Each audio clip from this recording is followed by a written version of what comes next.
Yep. That's good that I don't have to yell today. That's really best for everyone. This is called The Next Chapter of Joy. Thank you for the opportunity to speak for a second time at Amazing Grace. This time I didn't wait for the invitation. I let Reverend Eric know it would be a poignant time for me to give a 5-minute message. Approximately 5 minutes. This was on May 11th, 4 days after I was asked to leave a job I loved, which had engaged my heart and spirit, where I had worked for almost 9 years, about 20% of my life. One of my coworkers had asked me when I was going to stop calling Amazing Grace Mary's church, since it was my community as well. I told my fiancée Mary that I needed to go to church that Sunday, and she looked at me wide-eyed. She knew that I loved going to her church, but I was claiming it as a place of refuge in a different way. Lots of people want to go to church or temple to pray for what they need or what they want. I wanted to go that day to thank the community for the outpouring of love and support over the previous days. Kendra coined the term that I was going to be marinated in prayer. And when Justin asked me if he could be part of the marination team on Sunday, I felt honored that the phrase was going to stick. We talked about how different flavors need to marinate together to create the perfect sauce. I couldn't even respond to all the texts and messages that people were sending. I never overlook an act of kindness or compassion. My community helped me to make sense of a nonsensical situation. My deep admiration goes out to those folks who are still at the workplace, which is now part of... Okay, just a second. It's part of my history and not my future. You never know what part of a speech is going to make you choke up until you're actually doing it. So, there may be more. My 14-year-old son read the letter they'd given me on the last day of my work that I was being asked to leave because I would not help provide coverage for a job which had recently been vacated. My son clearly stated that this was not my job responsibility, it was somebody else's job. Bless that kid. He has learned that if we don't take care of ourselves, it is not possible to offer our talents to others. It has been clear to me that it is not only possible, but it is a form of exuberance to recognize my own humility and greatness and keep the balance between the two of them. I had said yes thousands of times at work, and I felt it was reasonable and respectful to say no in that instance. As recently departed Maya Angelou said, you can only become truly accomplished at something you love. Don't make money your goal. Instead, pursue the things you love doing, and then do them so well that people can't take their eyes off of you.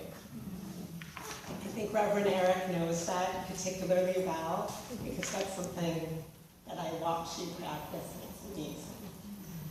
I dug into the details needed to solidify my new life in a way that only a Virgo can. I started a blog in January on navigating modern urban dilemmas and finding humor in chaos. This became another place to breathe in the love of my friends and supporters. I also tried to respond personally to all the folks who were reaching out to me. I tried to take advantage of my situation by being more attentive to Mary and the musical opportunities that were flying her way, as well as my son Joshua. I now have more time to cook, and I could finally start picking him up at school. The fact that my teenager has been willing to let me pick him up at school is a treat for me.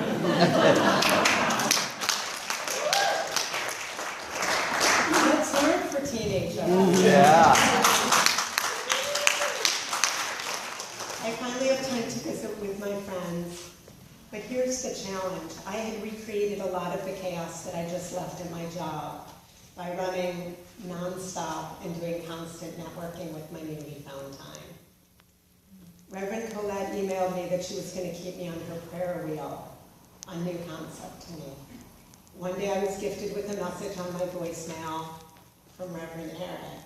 He assured me, and I'll just tell you that, of course, this voicemail is still on my phone.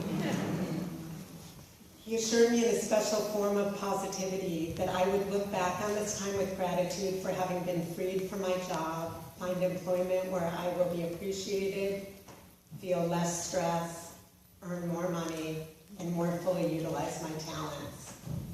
Woohoo! Yeah!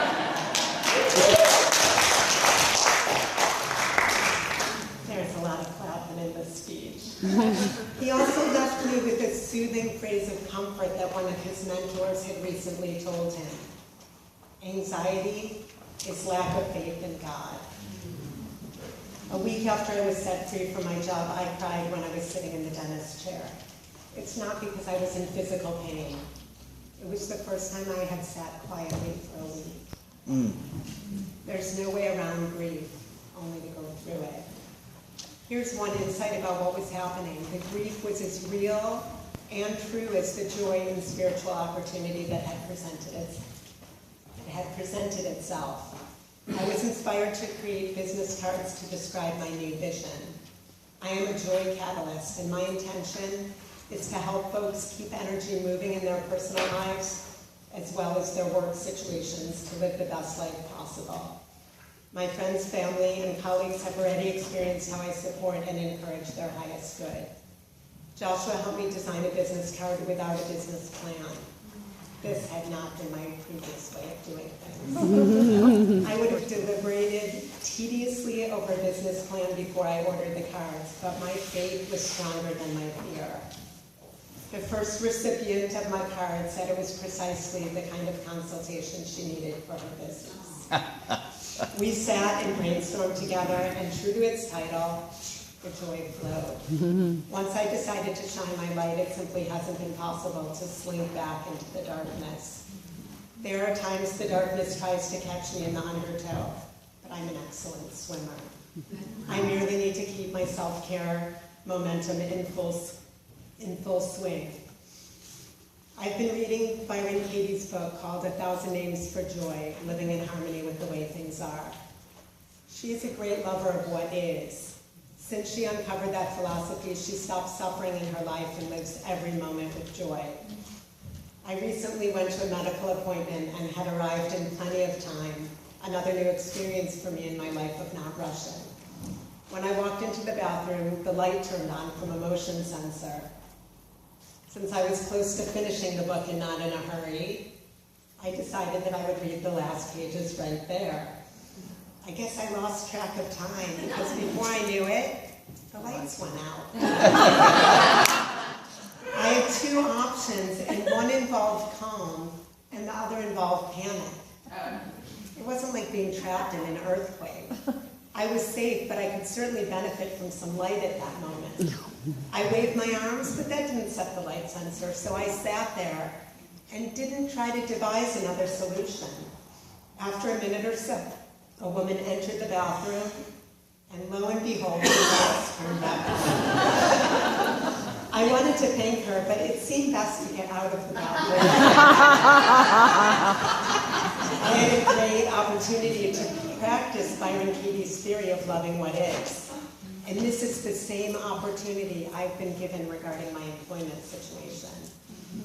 A few days ago, I watched a woman outside a flower shop joyfully toss red and pink petals into the air. Have I missed those moments when I've driven too quickly down the street?